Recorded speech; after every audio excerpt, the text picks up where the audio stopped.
After 5 minutes in negotiation boot camp, one thing is clear: I'm probably not the man Theresa May is looking for. As a gregarious Irishman, I talk too much. Plus, I have a deep-rooted need to be liked, so I cave in too easily.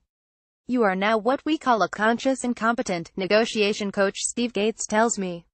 I'm an awful negotiator, but at least I know it now, he says. Thus begins my journey to become a Brexit negotiator. May is budgeting millions of pounds to train staff to negotiate, as the UK prepares to hammer out new trade deals with the EU and potentially across the globe.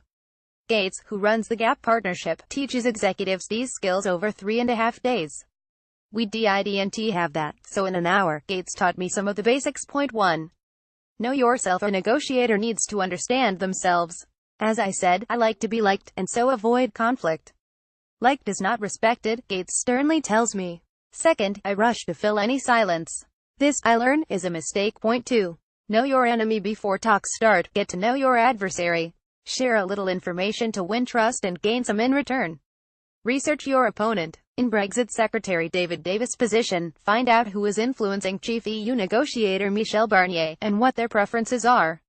And hope you have picked the right enemy. If you negotiate with a trained negotiator, you are more likely to get a better deal than with an untrained negotiator, because they are likely to become principled, emotional, and deadlock a deal, says Gates. They don't understand the rules of engagement. Point 3. Beware the red herring when agreeing the agenda. Tread carefully. Your opponent will often try throw in red herrings, issues they will happily sacrifice to gain leverage elsewhere. So, Europe says we can't agree Brexit until we decide what happens to Gibraltar, says Gates. They don't expect to make any headway. They may be there to lose. Point 4. Play at home. Set your demands out first. A lot of negotiators are reluctant or embarrassed to set out their position first, afraid of being too generous. But by taking the initiative, you are effectively playing at home and the game gets played on your terms.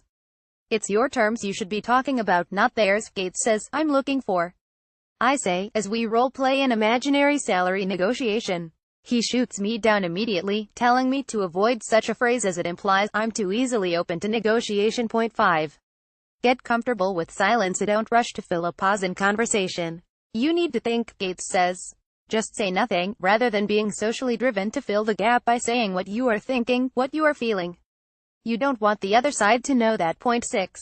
The finish line is in sight. You've spent months, years in talks. You are emotionally invested in the outcome.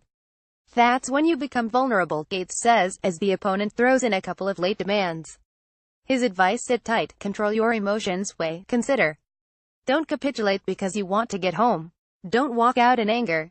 Step back, weigh it up. Don't become a victim of your emotions, says Gates. Sometimes a deal may be better than no deal. Read more: Britain's not-so-sweet options for EU trade deal. 7. Keep the big boss out of the room at all costs. The most senior person in a negotiation is the most dangerous person, because they are the person who can say, yes, he says. The decision-maker tends to have too much at stake. He gives the example of a CEO who focuses on the short-term share price impact of a deal rather than its intrinsic merits. The only exception is when what he calls a top-to-top intervention is needed to break a logjam, such as May's surprise dash to Brussels to meet some top-level EU officials last week. Even then, he says, don't allow them to discuss details. His advice to May: first, unite the cabinet around a clear strategy. Second, understand most strategies fail, so have a bunch of fallback positions ready.